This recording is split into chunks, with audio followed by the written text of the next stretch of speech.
Buenos días para todos. Muchas gracias por esta invitación a acompañarlos en el diplomado de primera infancia.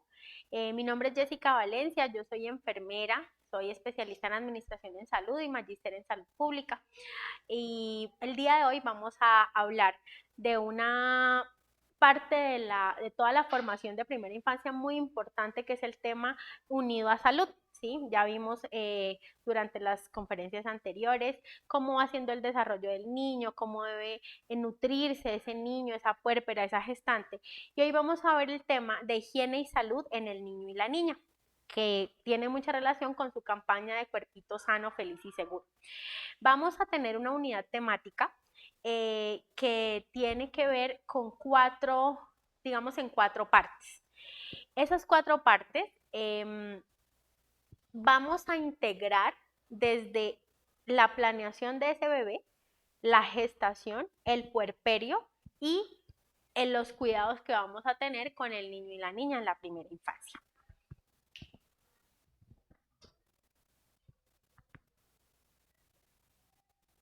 Entonces, en el contenido temático vamos a ver primero los cursos de vida y la higiene y la salud en ellos. Vamos a ver las enfermedades prevalentes de la primera infancia. Luego vamos a tener una charla con un experto que nos va a acompañar, la doctora Stephanie Tetay, que es una médica que trabaja en las unidades de cuidados intensivos y cuidados pediátricos de los hospitales Susana López y Universitario San José. La doctora Stephanie nos va a acompañar en una serie de preguntas que vamos a hacerle, donde vamos a enmarcar desde la parte médica esos cuidados que vamos a tener con los niños y las niñas, y que nosotros vamos a explicarles a los papás y vamos a tratar de tocar en las actividades que hacemos como profes. Y por último vamos a tener nuestro en vivo, donde esperamos que hagamos muchas preguntas, donde allí vamos a resolver algunas otras dudas que tenemos de lo que hacemos todos los días. Bien, vamos a dar inicio. Entonces, la primera parte van a ser los cursos de vida, la higiene y la salud. ¿Qué es eso de cursos de vida y por qué hablamos de eso cuando hablamos de primera infancia?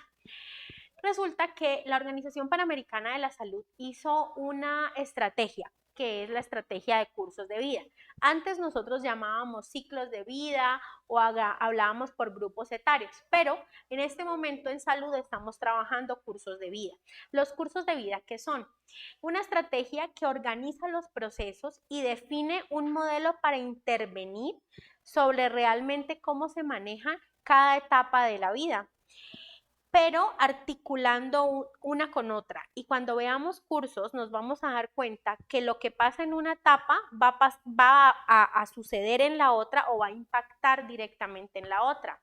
Los cursos de vida también nos sirven para definir políticas públicas, para que las entidades territoriales, para que los gobiernos, para que todas las personas o las instituciones que hacen parte de decidir sobre qué es lo que va a pasar con las personas y con su salud, en el caso de salud, puedan tener unas herramientas reales y que ordenen unas acciones para que realmente se impacte sobre la salud de la ciudadanía. Y los cursos de vida nos dicen que a través de cada uno de ellos se van dejando unas intervenciones que a lo largo de la vida se van a hacer para mejorar los resultados y que esos efectos se acumulen. Es decir, lo que yo hago en la gestación va a acumularse para la primera infancia, lo que hago en primera infancia se va a acumular para la adolescencia y así hasta que terminemos el ciclo de la vida. Entonces, tenemos que, cuando hablamos de cursos de vida, existen unos momentos críticos en cada uno de los cursos de vida. En este momento nos vamos a enfocar en 4 momentos que son muy importantes para los niños con los que nosotros trabajamos. Por ejemplo, el primer punto crítico de la vida. ¿Qué es un punto crítico? Aquel que cuando se interviene, cuando no se interviene, va a generar un problema. Por ejemplo, el desarrollo embriofetal, es decir, cuando estamos en la gestación, es el punto principal crítico de lo que va a seguir hasta el día de la muerte. Porque mientras se está desarrollando ese feto en el estómago de la mamá, va generando su crecimiento no solamente de sus órganos, su crecimiento de sus huesos, el crecimiento del cerebro, sino también va generando unas relaciones neuronales, va generando lo que después va a ser ese niño. Por eso es tan importante la intervención durante el embarazo y por eso en salud lo que tratamos de hacer es que esos embarazos sean planeados. Sin embargo, el 98% de los embarazos son embarazos o no deseados o no planeados.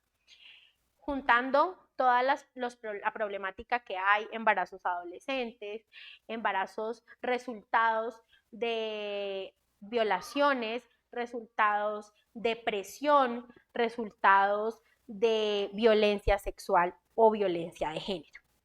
Entonces, todo esto como va a impactar en el segundo momento de la vida, que lo vemos acá, que es el momento del nacimiento. El nacimiento es muy importante. Podríamos decir que el nacimiento es algo que es natural, porque todos los seres vivos, los seres humanos, los animalitos, pues nacemos, ¿cierto? Tenemos un proceso natural que sería el parto. ¿Por qué lo pongo entre comillas? Porque el nacimiento, a pesar de que es algo natural, cada vez por el ciclo de la vida, cada vez por cómo va surgiendo la globalización, por cómo vamos cambiando como seres humanos y como comunidad, el nacimiento ha ido cambiando también. Ha dejado de ser algo natural, sin tantos problemas, a convertirse en un punto crítico porque tanto el parto natural como la cesárea, que son las dos formas o las dos opciones del nacimiento, se están dando en entornos que no son tan saludables. Entonces se nos convierten en partos complicados, en partos instrumentados, en partos que no podemos atender en los primeros niveles, es decir, en los hospitales de los municipios, sino que tenemos que remitirlos o llevarlos a otra ciudad, y las cesáreas, pues cuando requieren o cuando se complican. Entonces, el nacimiento es un punto muy importante que hay que planear, que hay que trabajar, que hay que explicar sobre todo, y que nosotros que trabajamos con las gestantes tenemos que irlas preparando a esa gestante y su familia para ese punto crítico del nacimiento. Tercer punto crítico para nosotros, el crecimiento y desarrollo temprano. Toda esta etapa de la primera infancia se ve enmarcada en el crecimiento y desarrollo. Anteriormente ustedes han visto la importancia del crecimiento y desarrollo, por qué tenemos que llevar a los niños al control de crecimiento y desarrollo y cómo hacemos ese crecimiento y desarrollo en el entorno de la familia, en el entorno de la casa. Y cuando hablemos con la doctora Stephanie, nos vamos a dar cuenta de un poquito más de esa importancia, porque el crecimiento y desarrollo se trabaja desde la parte física, desde la parte psicológica, psicosocial y la parte del desarrollo cognitivo. El crecimiento y desarrollo temprano marca lo que va a ser la vida de esa persona. Un niño no estimulado, un niño que no ha estado en contacto con el lenguaje, con el juego, con la comida sana, ese niño va a ser un niño que va a desarrollar problemas. Un niño no estimulado o con un crecimiento y desarrollo no adecuado va a ser un adulto con problemas, y ahorita lo vamos a ver. El cuarto punto, que es un periodo crítico para nosotros, es la entrada al sistema educativo.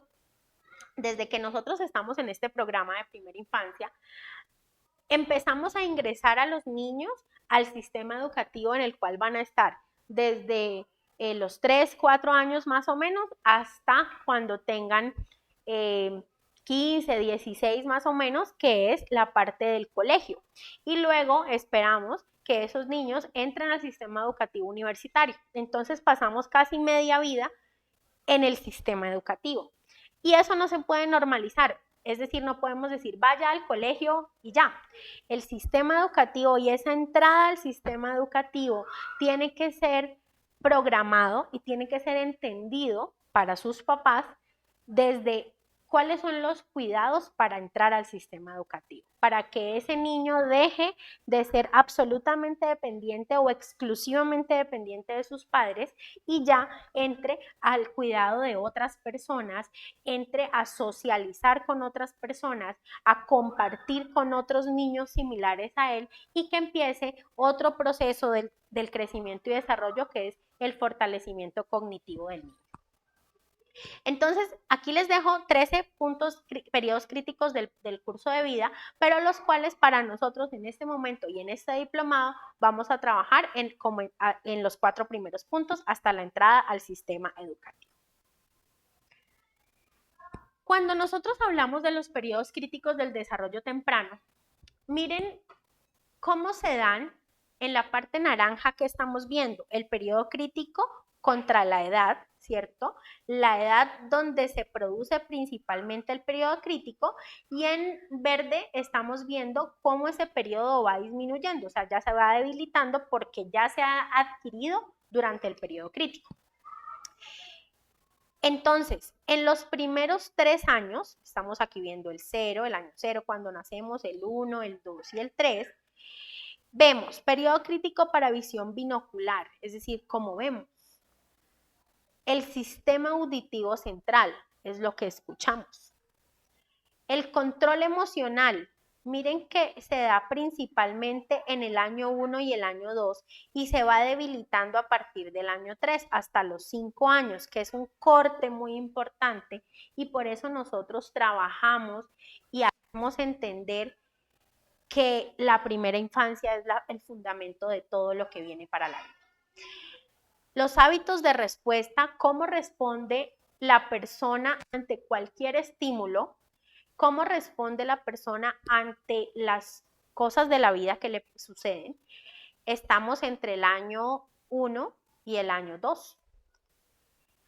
Las habilidades sociales vienen después, claro, porque en los primeros años de vida, en el año 0 y el año 2, en ese tiempo, el niño está haciendo o adquiriendo otras habilidades, y a partir del año 3, y por eso lo veíamos ahorita en el punto crítico del ingreso al sistema educativo, que es cuando ya ellos empiezan a compartir con otras personas y empieza ese lazo que al inicio es exclusivo de su mamá y de su papá o de su núcleo familiar, empieza a vincular otras personas. Por eso las habilidades sociales empiezan su periodo crítico en el año 3 hasta más o menos el año 6, que es cuando ellos ya están acostumbrados a estar en el colegio, a estar en el jardín, a estar con otros niños, a jugar con otros niños, y eso hace pues que sus habilidades sociales ya estén, digamos, adquiridas en una parte básica, por supuesto, pero que se hacen adquiridas. Lenguaje a partir del año 1, ¿cierto? Hasta el año 4, la base del lenguaje, y de ahí empieza todo el proceso del lenguaje. El lenguaje y los símbolos los tenemos aquí en la capacidad cognitiva. Las cantidades relativas es el tema de poder ubicarme hacia lo que después va a ser la suma, la resta, la multiplicación, pero a ubicarme en la parte de los números, porque eso es muy importante. Entonces miren que la capacidad cognitiva para el lenguaje arranca en el año 1, para los símbolos arranca más o menos entre el año y medio y el año 3, y las cantidades relativas a partir del año 4. Esta diapositiva es muy importante para nosotros porque nos permite reforzar el tema de cuándo y cómo nosotros debemos priorizar nuestro ejercicio educativo, nuestro ejercicio con los papás o con los cuidadores principales de los chicos, para que podamos fortalecer lo que corresponde a su periodo crítico. Pero resulta que esos periodos críticos y todo lo que viene antes de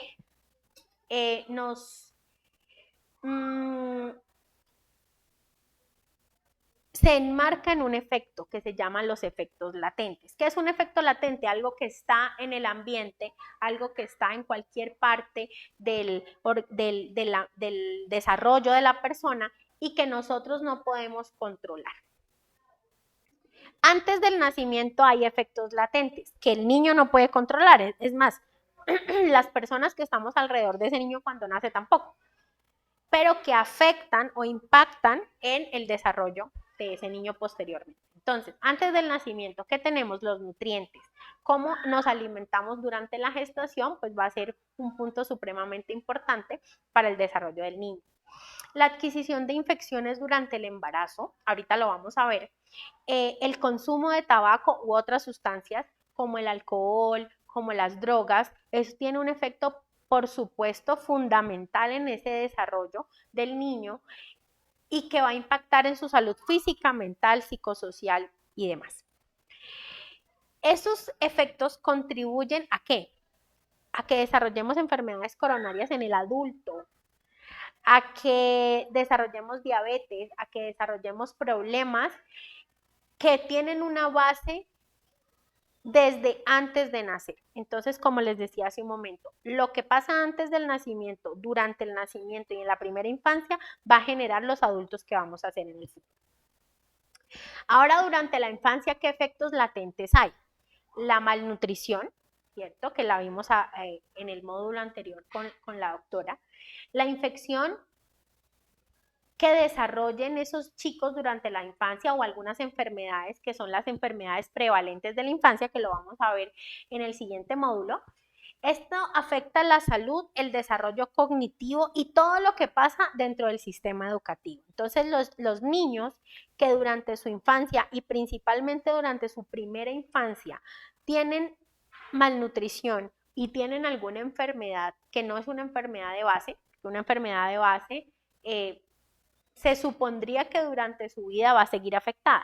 Pero recuerden esta parte, los efectos latentes es lo que está en el ambiente donde ese bebé nace y se desarrolla ese niño, y allí es cuando necesitamos impactar como con educación, con información, para que esos padres y esas familias puedan desarrollar hábitos saludables para que ese niño pueda desarrollarse en un entorno saludable. Esto es muy importante porque nos muestra, esto es un estudio que se hizo en los Países Bajos, donde hicieron una relación del peso al nacimiento con la presión del adulto después. Entonces, miren, ¿qué vemos? Entre menos sea el peso, ¿cierto? Al nacimiento, mayores van a ser las cifras de tensión arterial sistólica, que es la presión arterial, en el adulto. A medida que el peso al nacimiento va siendo mejor, se va regulando, la tensión va disminuyendo en el adulto. Entonces, cuando nosotros tenemos adultos con una mayor carga de enfermedad, hipertensos, diabéticos, con enfermedad coronaria, esos adultos seguramente tuvieron ciertas afecciones durante el periodo del nacimiento o durante el periodo de la gestación que nos llevan a que desarrollemos esos trastornos. Está comprobado por la ciencia y nos dice, vengan, mucho ojo al peso al nacimiento. Niños prematuros que cada vez van siendo más por ciertas razones o por causas que podemos controlar dentro de nuestra educación y dentro de nuestro periodo prenatal. Entonces, vamos a ver la ruta. Ya vimos como esa introducción y por qué es tan importante que tengamos un enfoque integral desde el curso de vida. Esta diapositiva nos muestra ese curso de vida y cuáles son las intervenciones que vamos haciendo en cada uno de los cursos, ¿sí? ¿Por qué empiezan los jóvenes? Por los embarazos en adolescentes, por los embarazos que son cada vez más jóvenes en los países en desarrollo. Viene el ciclo de las embarazadas, viene el ciclo del parto y el recién nacido, y vienen los ciclos de los niños de 2 a 6 meses, de 6 meses a 24 años, de 2 a 5 años. Luego vienen los niños escolares, en toda la etapa escolar. Aquí podríamos hacer un pare y volver a empezar el ciclo en caso tal de un embarazo adolescente, o continuar el curso de la vida que ya viene a la adultez y a la vejez. Aquí en la diapositiva se muestra el lineal, pero viene siendo, en cualquier momento puede convertirse en un ciclo, ¿sí? ¿Qué es lo que debemos hacer o qué deberíamos hacer? Poder tener cursos de vida lineal, es decir, que arranque aquí en el embarazo y pueda continuar, no que arranquemos acá. Recuerden que el embarazo adolescente es una problemática que tenemos a nivel mundial y que nosotros, a pesar de que nosotros no tenemos a esos adolescentes en nuestro programa, pero sí podemos tener a esa familia e intervenir a esa familia de alguna manera. Vamos a ver entonces algunas intervenciones y como nuestra parte del diplomado son los cuidados que hay que tener con ese niño, con esa niña, con ese bebé recién nacido y con esa gestante, vamos a verlos progresivamente. Entonces arrancamos en la gestación. Las gestantes hacen parte de nuestro programa. Nosotros debemos intervenir a la gestante en su integralidad, en los aspectos que tiene un embarazo, que son múltiples. Cuidados en las gestantes. Primero, dieta. Vamos a hablar de la dieta de la gestante. En nuestra formación, en diferentes momentos hemos hablado pues que las gestantes deben comer bien. Primer punto, comer bien no es comer doble, porque tenemos una creencia popular donde decimos, es que está embarazada, entonces debe comer por 2. Ese es un error muy grande. Ese mito o esa creencia popular nos ha llevado a gestantes con diabetes gestacional, a gestantes obesas, a gestantes que durante el embarazo desarrollan, además de las complicaciones que podrían esperarse en el embarazo o además de la sintomatología normal del embarazo, empiezan a desarrollar otras afecciones.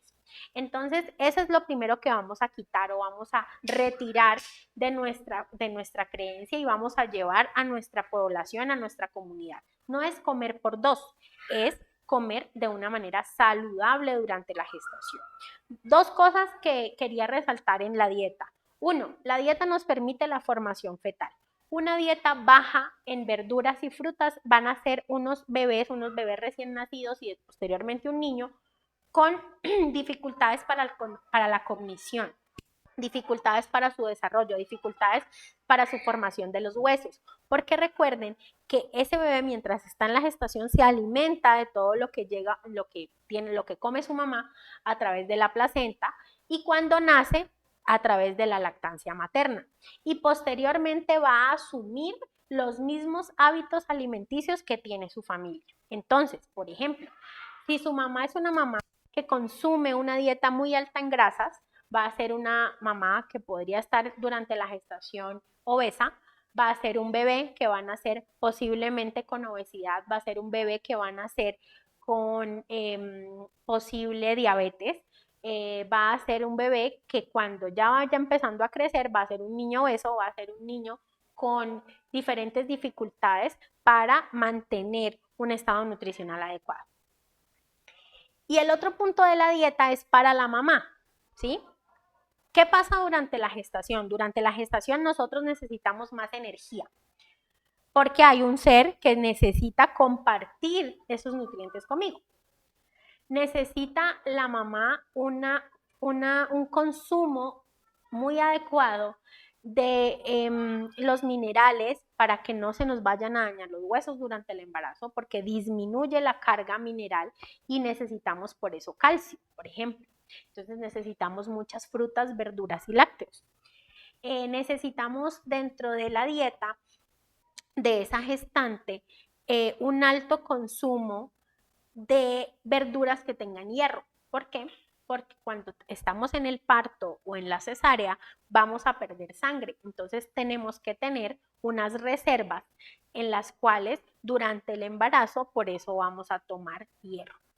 Cuando nosotros hacemos el control prenatal, nuestro médico nos va a enviar unos micronutrientes, que son nutrientes adicionales, calcio, ácido fólico, hierro y otros nutrientes que me van a ayudar a mí en mi gestación para suplir esa falta o ese consumo que necesito de más.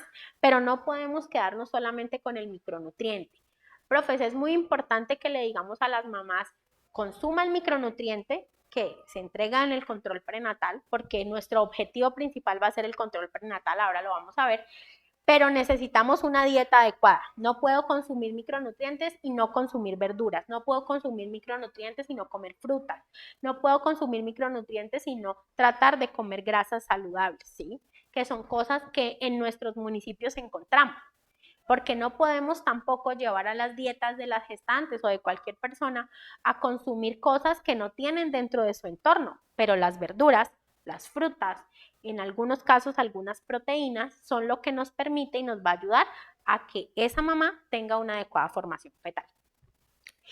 Y les quería resaltar el tema del estreñimiento porque la dieta debe ser alta en consumo de fibra. Durante el embarazo se generan varios síntomas y varios signos, mareos, náuseas, vómitos, y se genera mucho estreñimiento y es un problema muy frecuente en las consultas de las embarazadas.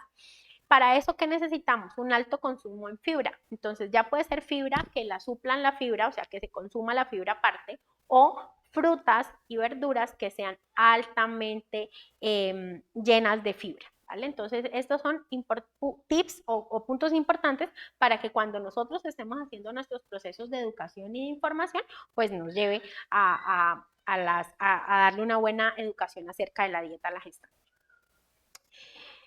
Otro punto, la actividad física. La actividad física enmarcada en tres siglas, en una sigla, perdón, que es el ser con C, no porque nos hayamos equivocado, sino porque es el ser de caminar, estirar y respirar. Las gestantes deben moverse. ¿Por qué? Porque si nosotros no hacemos actividad física durante la gestación, se puede generar algunas complicaciones como tromboembolismo, es decir, trombos en la sangre, que son acumulaciones de sangre como bolitas, que van por las venas y pueden llegar a almacenarse generalmente en las piernas o las complicaciones graves que son que se generan, que llegan hasta los pulmones.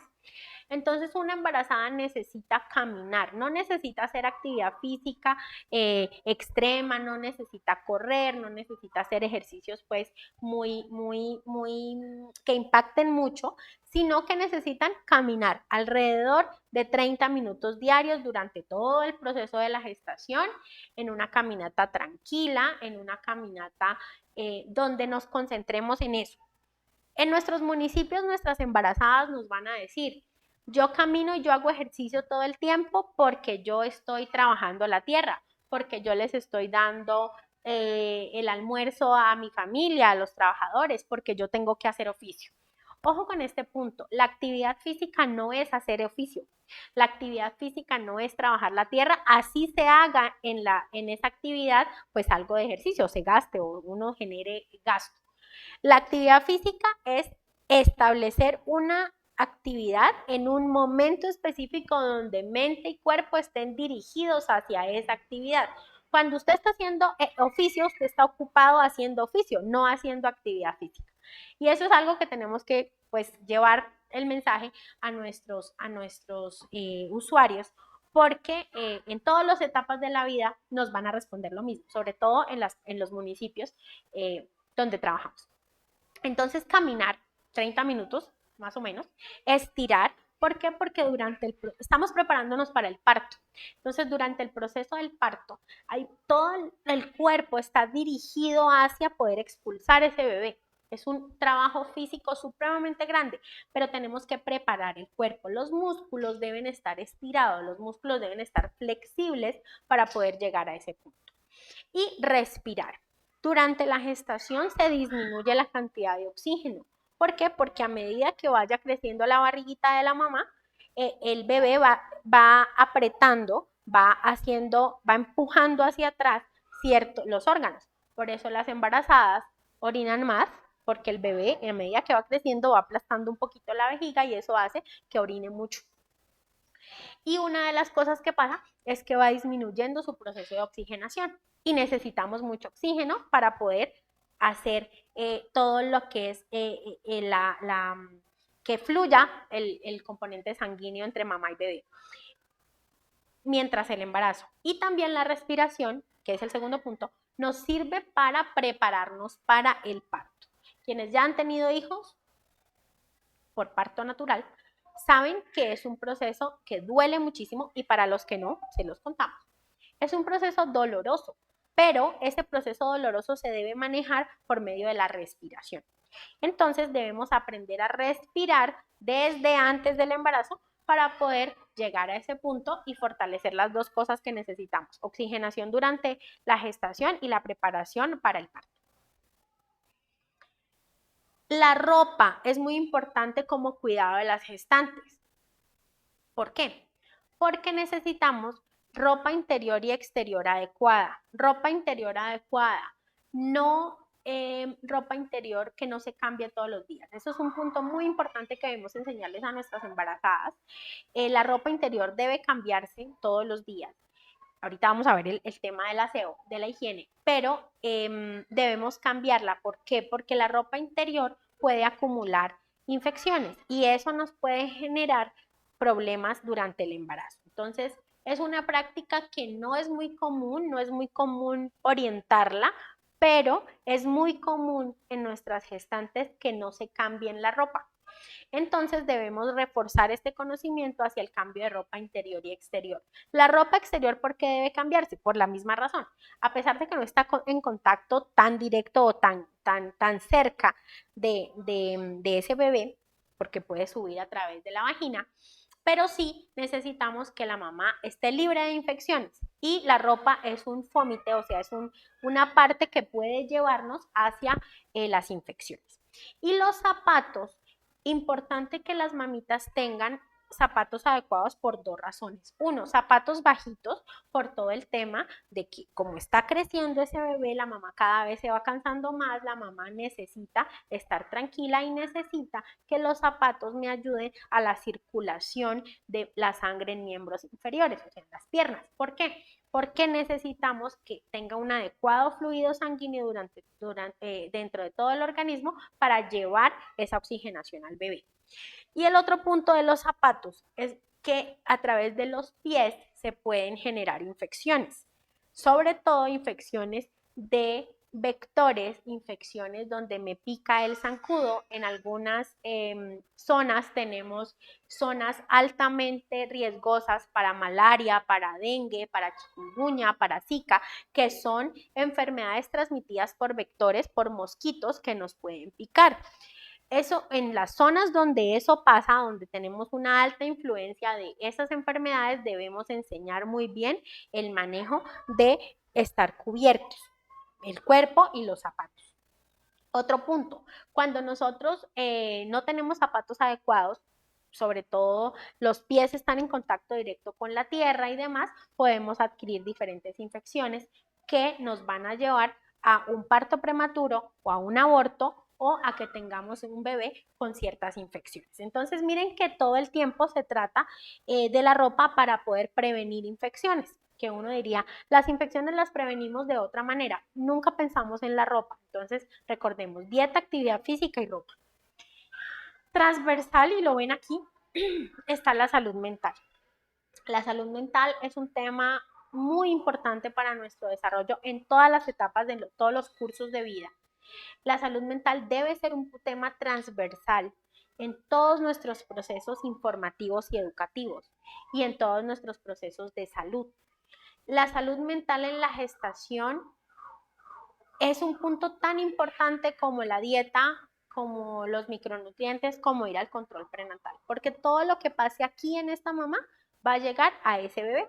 Acuérdense que el vínculo que hay entre la gestante y en el desarrollo fetal es directo. Todo lo que le pasa a la mamá le pasa al bebé. Entonces, una mamá estresada, una mamá triste, una mamá con abuso, tanto sexual, físico, psicológico, una mamá que no está en el proceso de la gestación donde está esperando un bebé feliz como debería ser, sino que es una mamá que está preocupada y tiene alteraciones en salud mental, debe ser una mamá tratada. Entonces, cuando nosotros hagamos nuestras intervenciones, nuestras visitas, nuestras reuniones, tenemos que llevar a poder identificar esos signos que son muy evidentes en salud mental.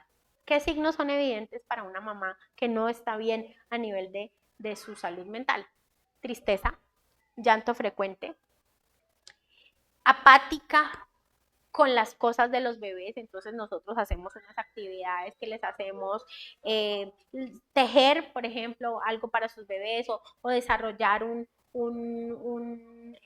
una manualidad para ese bebé, y esa mamá se ve apática o se siente apática, no quiere participar en la actividad.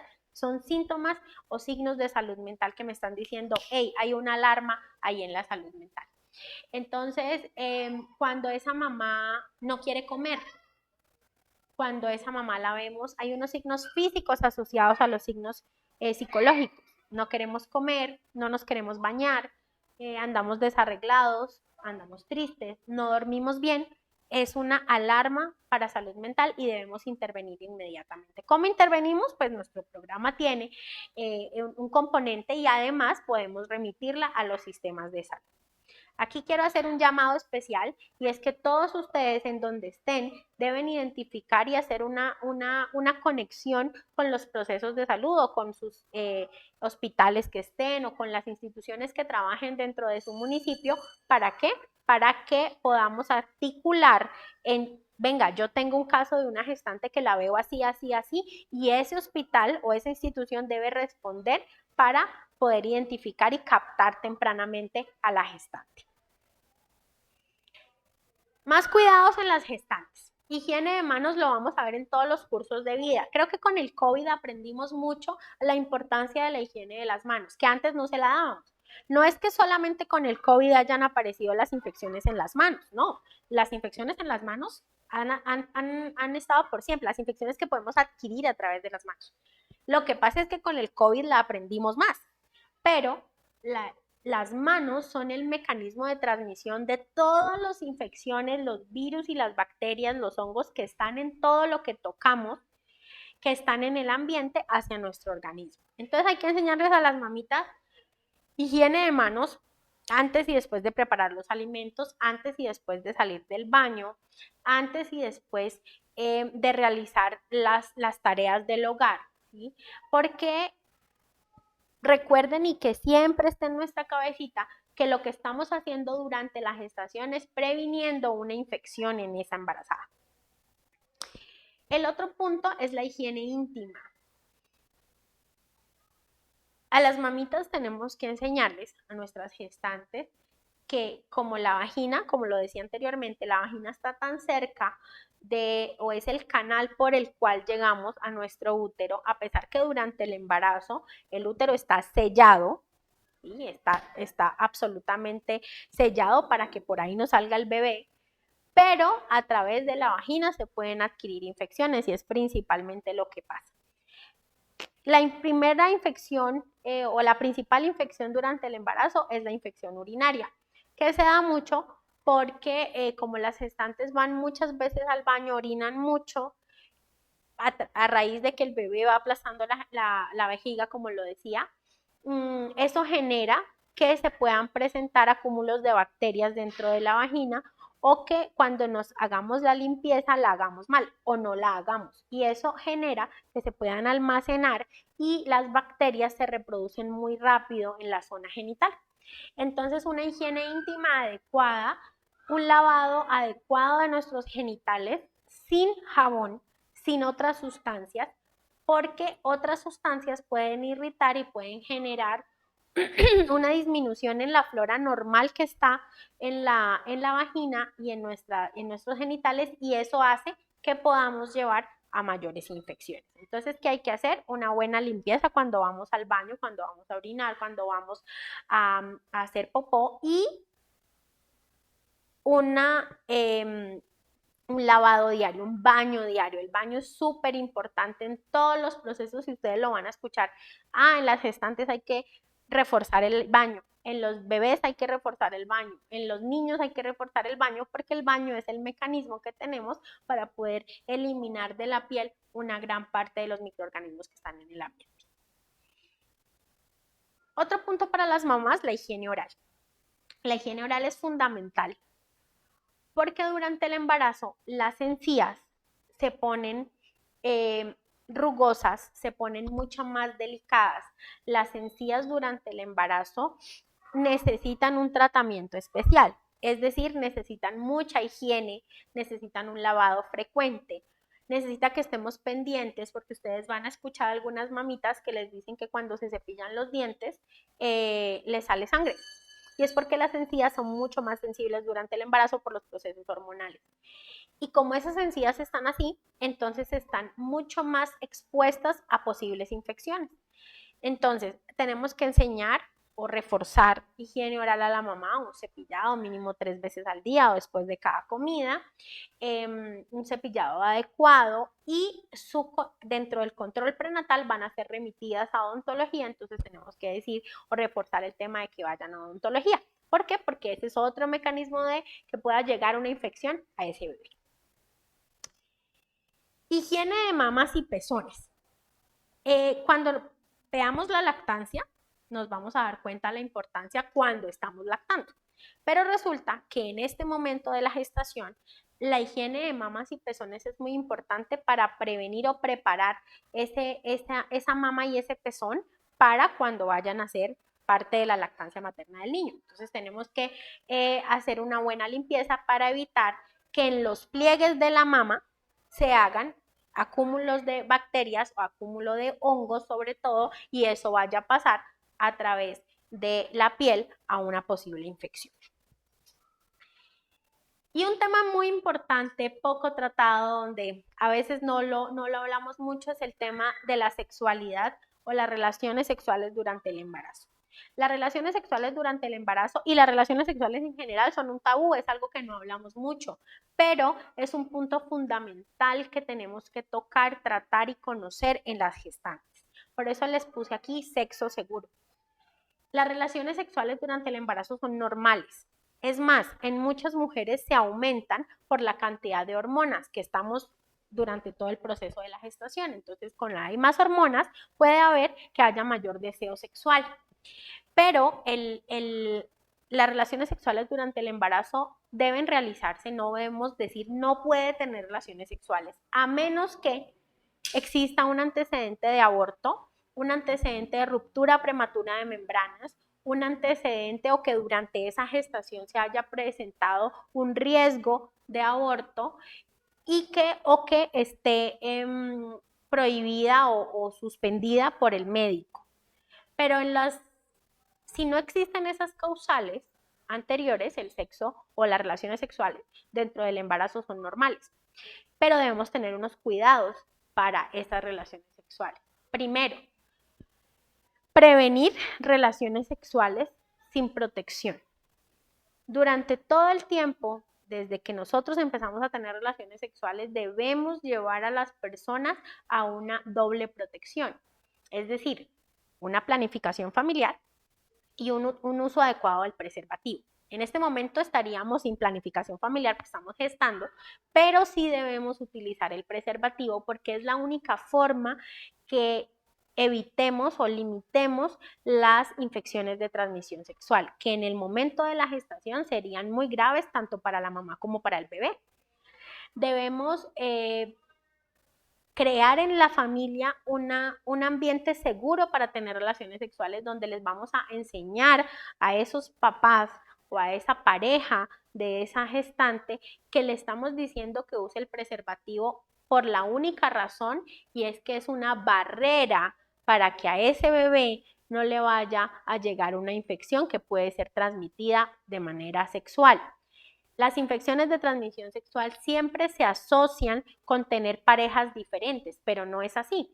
Con mi misma pareja, yo puedo tener una infección de transmisión sexual porque, por ejemplo, puede haber una mala higiene en los genitales masculinos, y esa mala higiene puede generar hongos, y esos hongos pueden transmitirse a través de las relaciones sexuales a la mujer y por ende en este caso al bebé. Entonces tenemos que identificar por qué razón es que les estamos diciendo a ellos que usen preservativos. Recuerden que nuestra comunidad debemos explicarles la razón por qué le estamos diciendo las cosas, porque no, para no generar efectos contrarios a lo que queremos. Debemos llevarlos o informarles que durante sus controles prenatales hagan la pregunta de las relaciones sexuales, porque el 99% de las familias gestantes o la pareja gestante no lo pregunta porque tiene pena, porque tiene miedo, porque el tema es un tabú todavía en nuestra cultura. Entonces, ¿para qué? Para que despejen dudas de qué pueden y qué no pueden hacer con el tema de las relaciones sexuales dentro del proceso de la gestación. Entonces, Lo que comemos, importantísimo para la gestación. Lo que respiramos, ambientes cerca o gestantes cerca de fumadores van a ser fumadoras pasivas. Eso pasa en cualquier momento de la vida. El problema es que una fumadora pasiva gestante es muy grave. Debemos tratarla, debemos revisar que nuestras gestantes cómo cocinan. Si cocinan esas gestantes con humo o perdón, con leña, van a estar expuestas al humo de leña y eso nos puede afectar el embarazo. No, pero es que eso es lo único con lo que cocina la señora y ella no se puede quitar de ahí. Entonces enseñémosles que podemos cocinar o podemos estar cerca del humo de la leña en caso tal de que no se pueda retirar con un tapabocas. ¿Por qué? Porque limita esas partículas del humo que van a entrar a mi organismo. Si trabajamos o tenemos contacto con químicos, entonces lo mismo, el uso adecuado del tapabocas, ¿para qué? Para que evitemos y hagamos una barrera. Acuérdense que el tapabocas no solamente es para el COVID, el tapabocas nos sirve para generar una barrera entre lo que respiramos y nuestro organismo. El ambiente. Lo veíamos ahorita que hablábamos de la salud mental. El ambiente es en el medio en el que yo vivo. Entonces, en este programa siempre se ha hablado de los entornos saludables, de los entornos limpios. Esa casa donde está esa gestante debemos fortalecer el tema de la limpieza de la casa, ¿sí? De que el entorno esté limpio, la cama esté limpio, las cobijas estén limpias, las almohadas estén limpias y que se laven frecuentemente porque se pueden acumular tanto infecciones como microorganismos o animalitos, vectores, es decir, piojos, pulgas, zancudos que me van a llevar a que podamos tener una enfermedad en esa gestante. Entonces hay que recordar y este punto lo vamos a mantenerlo durante todo el tiempo, porque donde nosotros no lavamos, por ejemplo, las cobijas o no, los colchones no se ponen al aire libre para que puedan oxigenarse, eso nos puede llevar a infecciones también en los bebés y en los niños. Dos puntos del sistema de salud directamente, o sea, que nosotros vamos a entender por qué y llevarla al sistema de salud, al hospital, a la IPS donde atiendan a la gestante, etcétera, a su ruta de atención en salud. Vacunas y controles prenatales.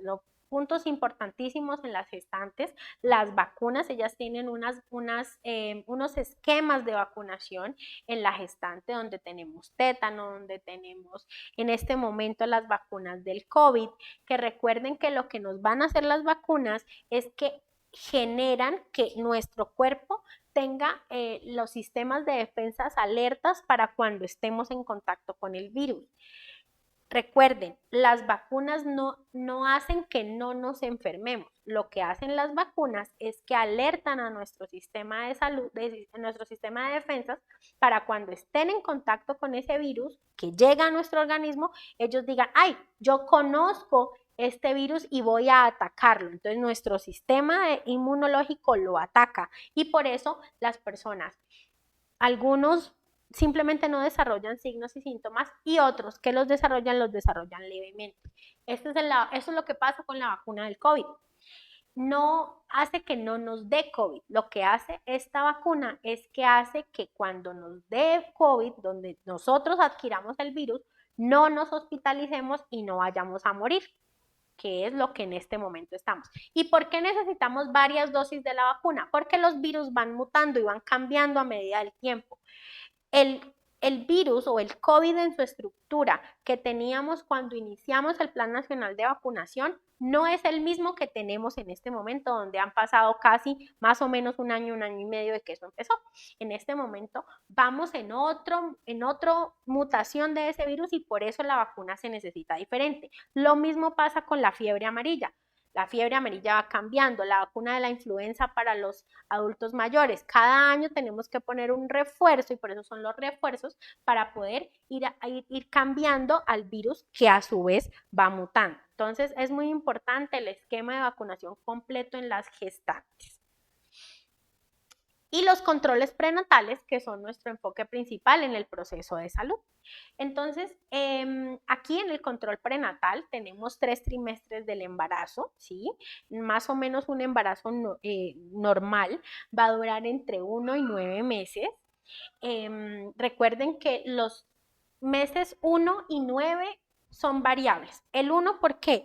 A veces no encontramos a las embarazadas tempranamente. La idea es esa, que nosotros podamos identificar una embarazada temprano. Si yo identifico una embarazada que está en sus primeras semanas de embarazo, de la semana 1 a la 4, ¿qué debo hacer? Remitirla al hospital, remitirla a la IPS que la atiende para que inicie adecuadamente y temprano su control prenatal. Y el mes 9, que es entre la semana 36 y 40, es lo que necesitamos o lo que debería llegar a esa gestación, pero a veces se nos pasa un poquito de la semana 40 o esos bebés se adelantan antes de la semana 36. Recuerden que en el embarazo se cuenta no por meses, sino por semanas. Las semanas, cada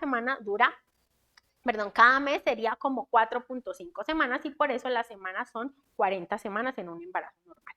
Aquí en la diapositiva lo pueden ver, que corresponde el primer trimestre, que va entre la semana 1 y 13, el segundo trimestre entre la semana 18 a 31 y el tercer trimestre entre la semana 32 a la semana 40. Lo adecuado, lo óptimo que es que tengamos 10 controles prenatales durante toda la gestación. Si con unas observaciones, como les decía, si iniciamos tarde el control prenatal o el acceso al control prenatal, o si es una gran multípara. ¿Qué es una multípara? Una mujer que ha tenido muchos hijos, más de 3. Y se programarán para una multípara mínimo 7 controles durante la gestación. Punto importante, Colombia está en 4 controles prenatales, es un punto muy bajito. Nuestro departamento del Cauca está también en esa media nacional a cerca de 4 controles o menos en ciertos municipios donde estamos en alto riesgo obstétrico, es decir, alto riesgo de que las embarazadas sufran alguno de los trastornos durante la gestación. Entonces necesitamos que sean 10 controles. ¿Pero para qué? ¿Cómo hacemos eso? Nosotros no podemos llevar a la señora pues del brazo, pero sí necesitamos entender y explicarles a ellas la importancia del control prenatal.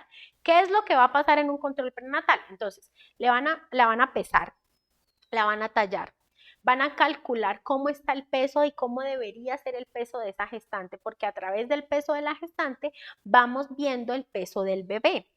Vamos a medir la altura uterina, que es la altura que hay entre la puntica de la vagina y la barriguita que va creciendo, porque eso me va dando el indicio de cómo va creciendo el bebé. En el control prenatal nos van a entregar nuestros micronutrientes, que lo hablamos hace un momento. En el control prenatal nos van a ir enseñando los cambios que va teniendo esa gestante durante las semanas que componen su embarazo. En el control prenatal nos van a remitir a odontología que lo necesitamos, nos van a remitir a la vacunación que nos necesitamos, vamos a identificar si hay aspectos psicosociales que necesitan trabajo social o psicología. Entonces, en el control prenatal es el punto donde podemos identificar por qué.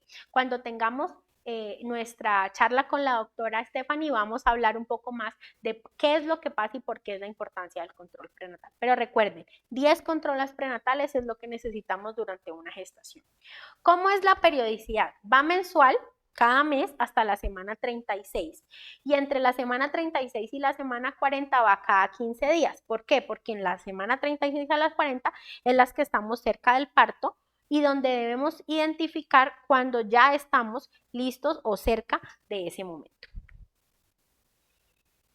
Bueno, entonces ya terminamos con la gestante y pasamos a la puérpera, es decir, ya pasó el momento del parto.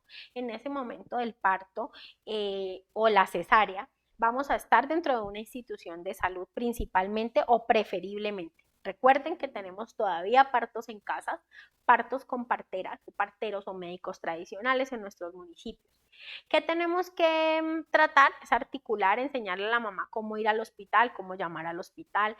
Todos quienes estamos en municipios debemos saber cuál es el teléfono del hospital para poder alertar y poder llevar a esa mamá a que podamos tener un parto institucional o un parto que vamos a remitir a una institución superior, al Hospital San José, al Hospital Susana López, a la Clínica La Estancia, a la Clínica Santa Gracia, al Hospital Francisco de Paula Santander en el norte, a Cali, que es donde remitimos a las mamitas que necesitan una atención de otro nivel de complejidad. Y llegamos nosotros otra vez, volvemos a encontrarnos con ellas en el puerperio, ¿sí? Entonces, en el puerperio, ¿qué es el puerperio? El tiempo que hay después de ese embarazo. ¿Cuánto dura ese puerperio? Alrededor de 40 días, que es la famosa dieta que le decimos a las mamás. Entonces, aquí tenemos varias cosas que resaltar y que son importantes respecto a la higiene de esa gestante, de esa puérpera, disculpe. Entonces, ¿qué tenemos en el puerperio? Los loquios y los entuertos. ¿Qué son los loquios y los entuertos? Dos mecanismos naturales donde se evacúa y se contrae respectivamente. ¿Qué cosa? El útero, después de que ya ha tenido ese bebé, ese útero requiere devolverse al como estaba antes, a su estado normal. Entonces resulta que la forma natural que tiene el organismo es a través de los loquios y los entuertos. Su función principal es que nos ayude a evitar la hemorragia posparto porque hace que el útero se contraiga y que vaya regresando a su estado normal. La hemorragia posparto es una de las complicaciones principales en el puerperio. ¿Por qué? Porque si el útero no tiene una buena contracción, es decir, no va retornando a su estado normal, él puede seguir sangrando. Acuérdense que lo hablamos, que durante el parto o la cesárea, pues hay un sangrado abundante. Los loquios y los entuertos se producen las primeras 6 semanas en el posparto, en ese tiempo de los 40 días y dura aproximadamente 15 días. ¿Qué podemos hacer o cuáles son las estrategias para podernos ayudar a las mamitas en los loquios y los entuertos? Porque es algo normal. Primero, la lactancia materna, por eso se los puse aquí en mayúscula. Lactancia materna, entre más lactemos, entre más lactancia materna demos, mayor va a ser la producción de oxitocina y la producción de oxitocina nos ayuda a contraer más rápido el útero, es decir, vuelve a su normalidad mucho más rápido. Otro tip, usar compresas de algodón. Las toallas higiénicas normalmente les ponemos a las mamitas después unas toallas higiénicas o compresas que deben ser, por favor, de algodón. ¿Por qué? Porque el plástico, cuando son de plástico, cuando son de otros materiales, pueden llevar a una infección. Debemos estar ventilados, debemos tener una buena ventilación en nuestra zona genital. ¿Por qué? Porque como vamos a tener la toalla o la compresa, pues eso va a hacer que durante mucho tiempo se haga como una especie de efecto invernadero y eso nos ayuda a que las infecciones se den más o den más rápido. Entonces necesitamos que la mamita tenga una buena ventilación. No vamos a recomendar el uso de tampones y no vamos a recomendar los baños de asiento. Los baños de asiento son una tradición que se tiene cultural para muchas enfermedades, para las hemorroides, por ejemplo, para cuando tenemos algunas molestias a nivel genital. Pero en este momento no se recomiendan porque los baños de asiento generalmente van con el agua, pero además llevan algunas plantas o algunos medicamentos que no necesitamos en este momento. Y aquí viene el punto importantísimo del baño, de la higiene en estos 40 días. Culturalmente tenemos una costumbre y es que durante esos 40 días la mujer no puede recibir cosas frías, es decir, comer cosas frías, tomar cosas frías o exponerse al frío, porque tenemos el concepto de que el parto es un proceso caliente. En algunas partes podemos verlo y es que cuando los partos son en casa o partos con parteras o médicos tradicionales, todo el entorno es un entorno caliente, no hay nada frío. Entonces, en esta creencia popular, que no tiene ningún problema, excepto si esa creencia nos lleva a que la mamita no se bañe durante los 40 días o durante los primeros días. El baño es importante inmediatamente después del parto. ¿Por qué? Es un baño que debe ser con agua tibia, es un baño que debe ser un baño tranquilo, pero eso nos va a ayudar a retirar la sangre que hay y que en cualquier proceso, parto o cesárea, va a generarse, el sudor que se genera en estos procesos. ¿Y para qué? Para que esa piel esté limpia y evitemos una infección adicional en esa gestante. ¿Cómo le decimos que se bañe? Diariamente. Pero respetando el tema cultural, vamos a decir que se bañe con agua tibia, ¿sí? No tan temprano. ¿Para qué? Para que evitar una infección viral, por ejemplo, una gripa, etc. Pero sí necesitamos fortalecer el tema del baño. Las mamitas se ponen algodón en los oídos. No tienen ningún problema siempre y cuando el algodón se cambie, porque si no cambiamos el algodón podemos generar una infección en el oído. Las mamitas se ponen gorro. No pasa nada si se ponen el gorro. Como les digo, son cosas culturales. Si se ponen el gorro no pasa nada. ¿Qué es lo importante? Que el gorro se lave, que el gorro se cambie y que la mamita se bañe incluyendo el cabello. ¿Para qué? Para evitar infecciones en el cuero cabelludo, en el cabello, o que algunas mamitas durante ese proceso de no bañarse durante los días de la dieta puedan adquirir alguna zoonosis, es decir, piojos o demás en el cabello. ¿Listo? Entonces, importantísimo respetar nuestro proceso cultural, que es un proceso cultural de nuestro país, pero entendiendo por qué y cómo vamos a dar la información para que evitemos infecciones durante este proceso. Cuando o en los partos podemos a veces tener un procedimiento, se realiza un procedimiento que se llama la episiotomía. ¿Qué es la episiotomía? La episiotomía es una incisión que se hace, puede ser vertical o lateral, como la ven en la imagen, para poder ampliar el canal vaginal para que por ahí salga el bebé. Sobre todo en las primíparas, en las mujeres que es su primer bebé y que el bebé viene un poquito grande, es necesario, ¿sí? Cada vez se está disminuyendo la cantidad de episiotomías, pero es un cuidado que hay que tener. Entonces, para la episiotomía, lavado diario, en la higiene que hacemos todo el tiempo, no usar jabón en la zona genital, no tocar la episiotomía, secar la herida. Las heridas entre más húmedas estén, mayor proliferación de microorganismos pueden tener.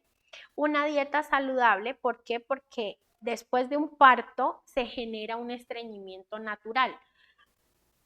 Porque el proceso de expulsar el bebé es muy parecido a las contracciones intestinales que hacemos en la vida normal para evacuar las heces. Entonces, las mamitas, o hay un reflejo natural que queda y es que no hacemos esa evacuación. Entonces necesitamos una dieta rica en fibra, agua, verduras, baja en grasas, baja o evitar todo el tema de embutidos, de muchas cosas cargadas de muchas harinas para que el proceso de evacuar después de un parto principalmente sea natural y sea normal y evitemos una complicación muy frecuente que son las hemorroides postparto. Y todo esto enmarcado en la higiene de manos. Si yo voy a hacer limpieza a mi zona íntima, debo tener las manos limpias. Si no hay episiotomía porque no fue parto normal sino cesárea, entonces tenemos los cuidados de la herida después de la cesárea, que son cuidados muy parecidos. Lavado diario, no usar jabón, la herida poscesárea va a estar cubierta con un micropor, con un esparadrapo, con una gasa, ¿sí? Con algunos elementos con los que sale del hospital, entonces no hay que tocarla, hay que curarla, es decir, si salimos con gasita, esa gasita se debe cambiar y en el hospital nos van a explicar cómo. Entonces cambiamos la gasa, limpiamos y volvemos a cubrir. Generalmente salen directamente con un micropor y nos dicen más o menos 2-3 días, ya después la empieza a cambiar, cubrirla. Siempre cubrirla, no dejarla al aire libre. No aplicar nada. Ahí no necesitamos aplicar miel, café, tierra, plantas, etcétera, cremitas, nada de eso, porque los puntos se van a reabsorber solitos. Ellos están hechos de un material que el mismo organismo los reabsorbe y se cambia. Más o menos a los 5 a los 8 días. Si no se quitan, cuando vayamos a nuestro control del puerperio, que es el control que sigue al mes del parto o la cesárea, allí pues ya nos van a ayudar. Y para el cuidado de esa herida postcesárea, lo mismo, higiene de manos principalmente. Ustedes cuando hagan sus visitas o vean a sus mamitas pueden encontrar esto que vemos en la imagen, signos de infección. Entonces, ¿qué tenemos que tener con la herida? Los cuidados previos que ya vimos y revisar los signos de infección. ¿Cómo es un signo de infección? Tiene dolor, o sea, duele al tacto, huele, a veces cuando ya está muy avanzado huele feo, está caliente, está roja, ¿sí? Miren aquí en la imagen podemos ver que está muy rojo alrededor de la herida y en infecciones pues ya un poco más avanzadas hay salida de pus. Si nosotros tenemos uno de estos signos de infección, debemos remitir esa mamita urgente al hospital porque estamos mostrando una infección que puede ser solamente en la piel o puede ser una infección profunda que nos puede llevar a la muerte de esa puérpera. Como en el puerperio estamos lactando, ¿cierto? Entonces vamos a tener todo lo que es la información de la lactancia materna, decir la importancia de la lactancia materna, que ustedes la han visto en muchas ocasiones, que es muy importante porque la lactancia materna es la base de lo que va a ser ese niño en el futuro. Entonces, para las mamitas que puedan lactar, porque hay unas mamitas que no pueden lactar por condiciones propias de su gestación o de su parto, de su puerperio. Pero para las mamitas que lactan debemos tener unos cuidados en el pecho o en las mamas. Entonces, esta es de antes, que la vimos hace un momento, que es la hidratación durante el embarazo, es decir, los cuidados y la limpieza que debemos tener antes en el embarazo. En algunas mamitas se hace grietas en los pezones o en las mamas por la lactancia. Entonces, mucho cuidado qué es lo que nos ponemos ahí. No se pone plantas, no se pone café, no se pone tierra, no se pone miel, no se pone, sino que vamos al hospital o al médico y ahí nos van a mandar una cremita que es una cremita de linolina, ¿sí? Esa cremita nos va a ayudar a que las estrías vayan disminuyendo y es algo que el bebé puede tocar. Punto principal en la tema de la lactancia, todo lo que el bebé pueda tocar con la boca va a pasar directamente. Todo lo que la mamá coma o la mamá se aplique durante la lactancia va a pasar directamente al bebé, porque cuando estamos lactando las barreras se hacen más pequeñas y todo pasa directamente al bebé. Por eso no se recomienda durante la lactancia tinturarse el cabello. Mucho cuidado con el tema del esmalte, porque el esmalte contiene químicos y químicos más fuertes contiene el removedor del esmalte y a través de la piel se pueden pasar al bebé. No podemos tomar cualquier medicamento durante la lactancia. Todos los medicamentos que consumamos deben ser autorizados por un médico, porque si no podemos tomar algún medicamento que le va a hacer daño al bebé. Más cuidados con la lactancia. Miren que la leche materna, la misma leche y la misma succión del bebé, la salida del bebé, de la saliva del bebé nos va a ayudar a la cicatrización de las grieticas cuando se generan. Si tienes dolor, aplicar frío, aplicar compresas frías, un poquito de hielo envuelto en una toalla, eso le ayuda muchísimo a la mamá a tener como calma cuando hay el dolor. Este punto es importante, vaciar el pecho en cada toma, entonces vamos a hacer que el bebé lacte por este lado y por este lado, en el seno derecho y en el izquierdo, hasta que se vacíe. ¿Por qué? ¿Qué pasa? Si nosotros no vaciamos completamente el seno, él se va acumulando y nos puede generar una infección que es muy común que se llama mastitis. ¿Qué pasa? Se tapan los conductos por los cuales sale la leche y la leche se empieza a acumular. La leche tiene muchos componentes, pero esos componentes se dañan. Por eso es importante que se elimine, o sea, que se vacíen los pechos. Si el bebé ya se llenó y no quiere más, hay que vaciarlos de forma natural. ¿Listo? Y tenemos que tener los cuidados de las mamas o de los senos. Baño diario sin jabón. Miren que en todos los cuidados, en zona genital y en mamas está el baño. Hay que bañarnos todos los días, secarlo muy bien. Limpiar con una toalla o un paño limpio después de dar de mamar. A veces en la imagen vemos, a veces damos de mamar y se quedan estas goticas.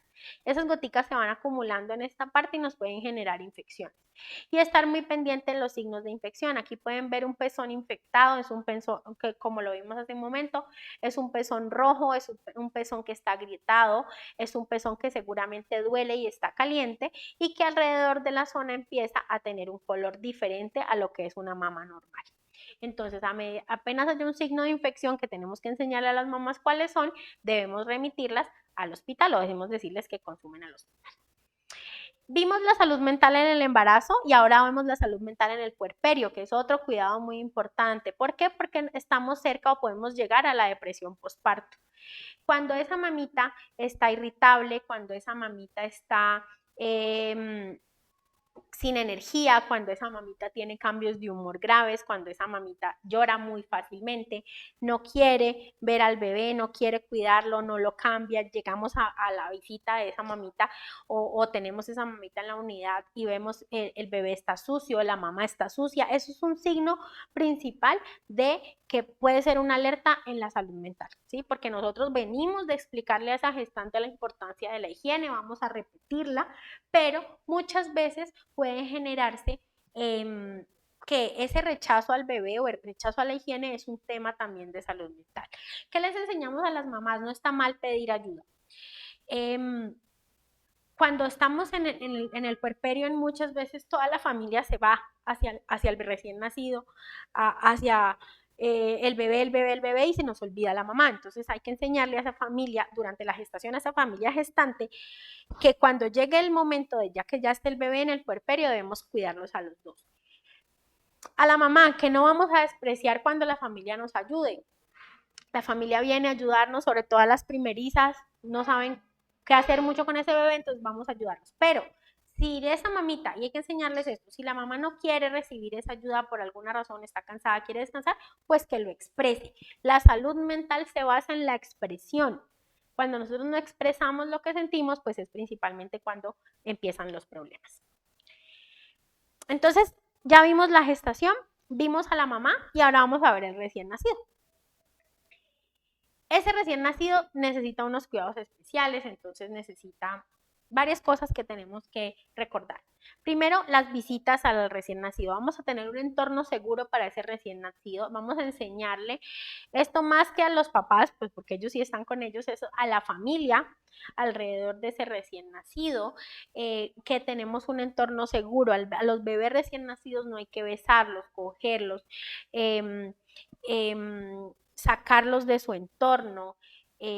Si usted está enfermo, esa persona está enferma, no debe estar en contacto con el bebé porque ese bebé está generando su sistema inmunológico principalmente a través de la lactancia materna. Allí, cuando el bebé empieza a lactar, la primera parte de la lactancia materna que se llama calostro, que es como ese líquido amarillo, grasosito que le sale a la mamá al principio, las mamitas nos dicen, eso no es leche, no es leche, se llama calostro, y ahí están, es como la primera vacuna del bebé. Eso es el calostro, la primera vacuna, pero él todavía no tiene un sistema inmunológico adecuado y apenas está empezando su proceso de vacunación.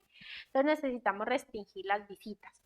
Otros cuidados del recién nacido, entonces ahorita vamos a ver el cuidado del cordón, lavar la ropa, se los dije en la gestante, lo volvemos a repetir en el recién nacido, hay que lavar la ropa muy bien, no lavarla junto a la ropa del resto de la familia, entonces no podemos poner en el mismo lugar, en la misma cesta o en la lavadora o en el mismo tanque o en el mismo platón, hay que separar la ropa de ese bebé.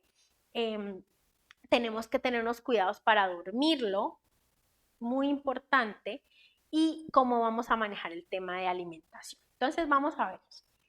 En el aseo del bebé, aquí está una forma de cómo lo hacemos. Miren esto, ojitos, oídos. Ojo con los oídos, no vamos a limpiar con copitos. Los copitos no son adecuados ni para los bebés ni para los niños, porque el copito puede hacer que se ponga más hacia adentro la cera o el cerumen, que es lo que nosotros tenemos, que nos ayuda a protegernos de una infección en el oído. Entonces lo que hacemos es que hacemos una limpieza alrededor con un trapito limpio o con un algodón. En la boquita retiramos leche de la boquita y suciedad y limpiamos la boca por dentro solamente con agua. Nos envolvemos en la punta del dedo, los bebés recién nacidos, el dedo meñique, nos envolvemos en la punta del dedo un trapito limpio o una gasita y lo remojamos con un poquito de agua limpia y hervida para la boca del bebé. Miren los cuidados, el tipo de elemento con el que vamos a limpiar y el agua con la que vamos a limpiar. Antes, lavado de manos para esa mamá. Limpiar los pliegues del cuello del bebé, porque los bebés como se la mantienen así, entonces en el cuello pueden acumular secreciones y eso nos puede dar hongos. Lavar las manitos, limpiarle las manitos porque los bebés van a siempre tener las manos así por su proceso de desarrollo psicomotor, entonces este proceso se demora un poco, entonces aquí ellos sudan y van acumulando secreciones.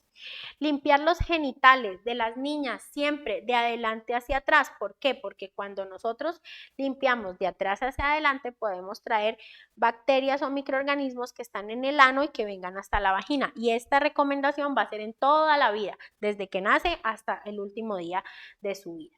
Y para los niños, para los hombres, limpiar también su zona genital y no retirar el prepucio del niño. El prepucio del niño es algo que es parte de los genitales, nosotros no podemos cortarlo, quitarlo y demás, y debemos limpiarlo adecuadamente. Entonces, el aseo del bebé es muy importante. Hay una otra creencia popular que es no bañar a los bebés. Entonces, a los bebés recién nacidos en el día 1, día 2, día 3 no se los baña, ¿sí? Los limpiamos adecuadamente como lo vimos hace un momento. Y poco a poco vamos haciendo que ese bebé, si es un bebé sano, si es un bebé que no tiene ninguna contraindicación, luego lo vamos a limpiar con una esponjita, remojamos la esponja en agua tibia y lo vamos bañando hasta que cuando el bebé sea un poquito más grande, más o menos alrededor de los 20, 25 días al mes, ya lo podemos bañar. No sumergirlo en el agua, no bañarlo en la regadera, sino que bañarlo adecuadamente, donde lo vamos a bañar en la bañera con agua tibia y con los cuidados propios que vimos en este momento. Un cuidado importantísimo en los recién nacidos es el cordón umbilical. Entonces, el bebé generalmente va a salir así del hospital. El cordón umbilical es o fue un tejido vivo y en este momento inmediatamente nosotros cortamos la circulación sanguínea de cualquier tejido vivo, pues ese tejido se va a morir. Y eso es lo que pasa con el ombligo. El ombligo es generalmente un huequito o una puntica, dependiendo cómo se desarrolle, que queda del cordón umbilical, que era la forma en que el bebé se comunicaba con la mamá dentro del útero. Entonces él se va cayendo, hay que dejarlo que se caiga solo.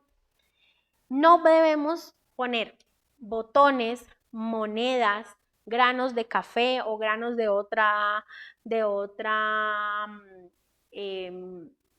verdura o de otra fruta o de otra forma. No debemos poner nada ahí. ¿Por qué? Porque cualquier cosa que nosotros pongamos sobre ese pedacito de cordón umbilical o del ombligo se puede infectar y puede traer una infección que es muy frecuente porque culturalmente se pone la moneda o el botón y se tapa. El ombligo debe estar al aire libre, debe estar ventilado. ¿Para qué? Para que él empieza y él se cae solito. ¿Sí? Se cae solito más o menos alrededor de los 7 a los 10 días después del parto o de la cesárea. Entonces él se va cayendo solito. ¿Qué debemos hacer? Limpiarlo, limpiar al principio los bordes, ¿cierto? No lo vamos a tirar aquí a que se quite porque él se cae solito. Vamos a limpiar los bordes muy bien con agua, no con jabón, no con aceite, no con café, no con miel, nada de esas cosas, simplemente lo vamos a limpiar con agua hervida. Toda el agua que utilicemos para limpiar el bebé debe ser agua hervida a una temperatura ambiente, no va a ser fría, no va a ser muy caliente, sino que pero debemos enseñarles que el agua para el bebé, como él no va a tomar el agua, sino que vamos a utilizarla para limpiarlo, debe ser agua hervida. ¿Por qué? Porque en el agua puede haber microorganismos que me van a generar en el bebé una infección. El sueño en el bebé es supremamente importante. ¿Sí? Debemos tener una rutina para que ese bebé duerma, principalmente, o se aconseja mucho que se haga en la noche. La postura, y vamos a ver por qué es importante la postura en la prevención de la muerte súbita. Un horario que le vamos a poner a ese bebé, en la habitación del bebé y la ropa. Miren que son 5 consejos para dormir al bebé adecuadamente que necesitamos llevarlos hacia esos papitos, dependiendo del clima donde estemos, la vestimenta. Y una recomendación muy importante es dónde duerme el bebé. En este programa se hacen mucho énfasis en eso, bebés que duermen en la cama donde hay muchas personas. Es un riesgo para el bebé, un riesgo de que alguien se pueda poner encima del bebé sin querer dormido y lo aplaste y lo ahogue. Un bebé que en esa cama pues puede en algún golpe, en algún momento, pues puede golpearlo la otra persona que esté durmiendo. Principalmente se aconseja que duerma con su mamá y que vaya poco a poco llevándose a su camita o donde vamos a poner al bebé aparte. Cosas que le pasan a los bebés, los cólicos. Entonces, ¿cómo sabemos si el bebé tiene cólicos? Se encoge, llora generalmente a la misma hora en la noche cuando no se trata de el llanto normal que los bebés tienen por hambre. Cuando los bebés van a llorar por hambre, lloran de una manera muy especial a unas horas en la rutina que nosotros tenemos para que coma. Pero si el bebé llora de otra manera, puede ser un signo que tiene cólicos repentinamente. Y cuando el bebé expulsa gases o defeca o nosotros empezamos a hacer el masajito en la barriguita, que como se hace como si fueran las manecillas del reloj, se alivia, quiere decir que estamos trabajando o teniendo unos cólicos del bebé. ¿Por qué se producen los cólicos? Por la forma en cómo lactamos. Entonces, ¿qué es el cólico? Gas que está acumulado porque a veces el agarre de la boca del bebé con el pezón no es adecuado. Entonces allí se empiezan a generar esos gases y eso hace que empiecen los cólicos de los bebés. O cuando las mamás se alimentan de embutidos, de muchos lácteos, de cosas picantes como ají, muchos condimentos, y eso hace, acuérdense, todo lo que tiene la mamá va para el bebé por la leche materna y eso ayuda a que los cólicos se den más fuertes. Entonces, por eso la dieta o la alimentación que damos después mientras estemos lactando debe ser muy rica en frutas y verduras, agua, disminuida en carbohidratos, disminuida en grasas. Vimos cosas que le pasan a los niños, la fiebre. Entonces, ¿qué hacemos para bajar la fiebre? Ojo con esto, fiebre a partir de los 38 grados. De 37.5 en adelante debemos empezar a ayudar a bajarla. Pero un bebé que tenga una fiebre de 38 debemos llevarlo inmediatamente al hospital. Ventilar la habitación, bañarlo con agua tibia para regular la temperatura. Enfriarle los piecitos, ¿sí? Enfriarle los piecitos, no con hielo directamente. Todo el contacto con el agua que va a tener ese bebé para bajarle la fiebre debe ser con agua tibia. Si es un niño más grandecito, le vamos a dar dieta líquida, pero si es un bebé lactante, le vamos a dar dieta líquida a la mamá para que la leche nos ayude. Pónganlo a lactar, porque entre más lacte, más va a tener una regulación térmica ese bebé. Y mirábamos la muerte súbita en el bebé. ¿Qué es la muerte súbita? Una muerte repentina sin causa alguna, una muerte que el bebé simplemente estaba allí y luego murió.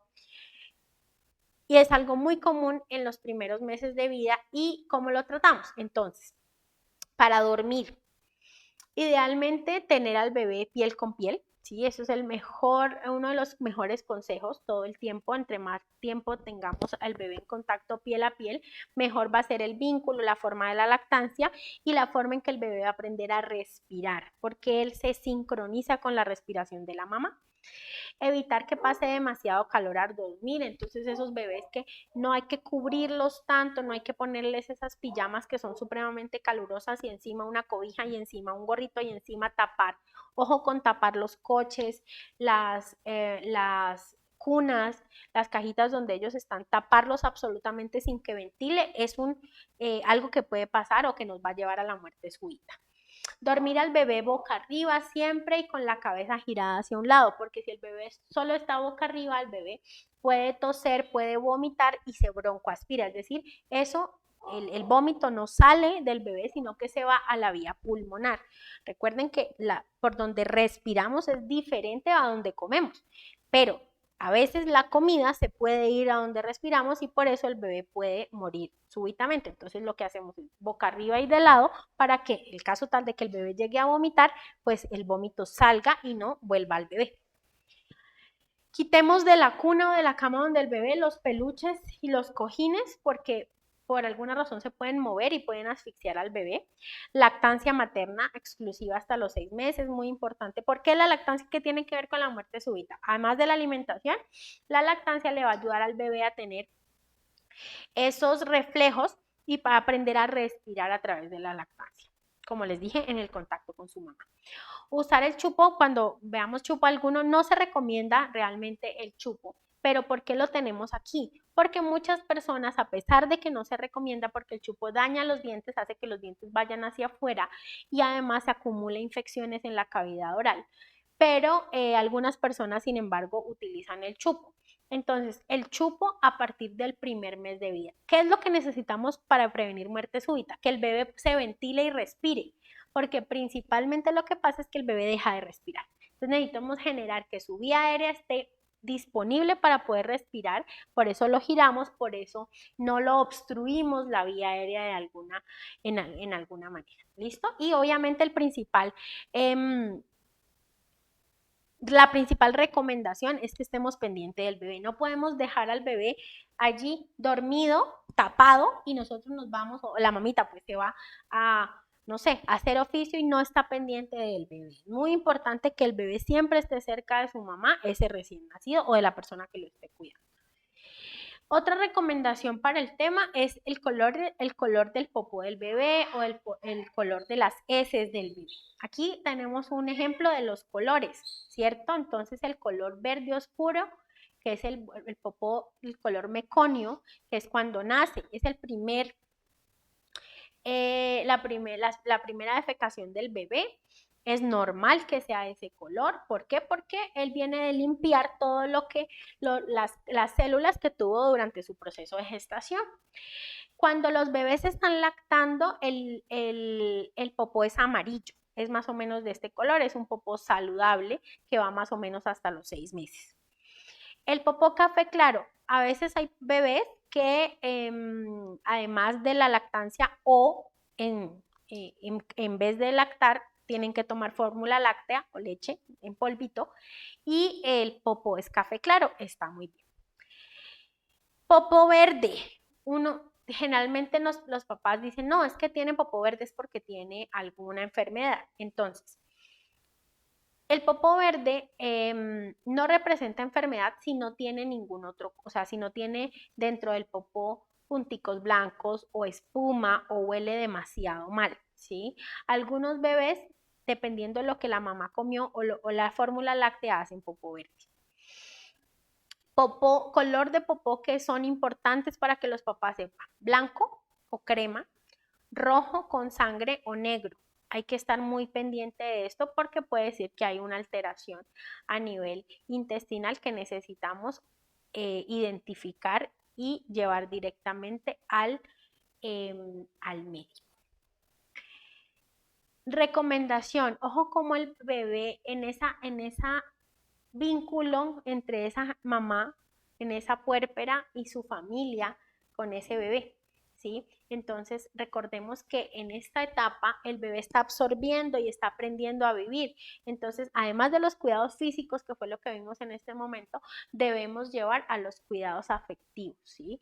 Entonces, al bebé tenemos que hablarle, tenemos que mirarlo, tenemos que establecer con él ese vínculo, no solo el de la mamá, sino el del resto de la familia, porque así es como ese bebé va a empezar a aprender todo lo que necesita para su vida, comer, hablar, moverse, caminar,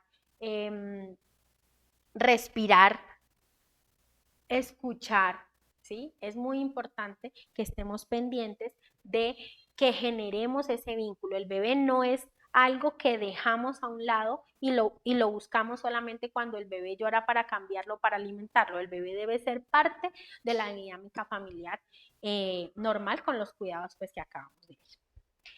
Entonces, esta primera parte vimos esa gestante, esa puérpera y ese recién nacido, algunos de los cuidados principales que debemos tener y que debemos reforzar en nuestros papás, en nuestra familia a la cual nosotros intervenimos.